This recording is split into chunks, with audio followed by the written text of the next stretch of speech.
I'd like to get to some of these comments. First off, I really like your sweater, Derek. Me too. You know what? Don't you Yannick's, compliment me. I want to say too. Stop. That's a hell of a sweater. I should have Thank you, said that man. in the beginning of the show. I apologize for that. I do, because I thought it, but I didn't say it. I can't be kind to myself. I often beat myself up for getting out of bed at the wrong time. I did that this morning. This is a very, very common issue within Christianity, and it's beating the crap out of yourself. You know, you start out in that sin consciousness. Ironically, the more sin conscious you are, the more mature your pastors are probably going to say you are of a believer, when actually it's the opposite.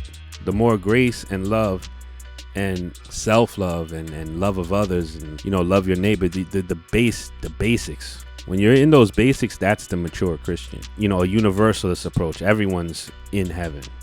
Everyone is divine. I would say, Yannick, if you're in that dark place, because I've been there, and oh my God, it's just so dark. No matter what you do, it's not good enough. So a love of self is important, and I do have a little hack for that. Which is what? My 2 hacks. I got 2. Mm-hmm. Gratitude opens the door to all this. And then just being kind to yourself.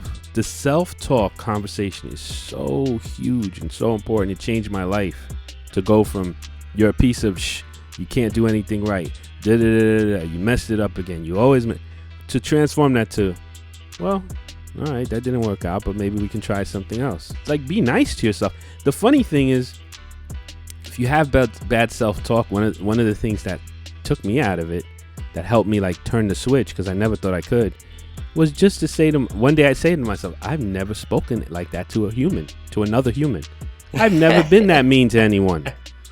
How come I'm that mean to me?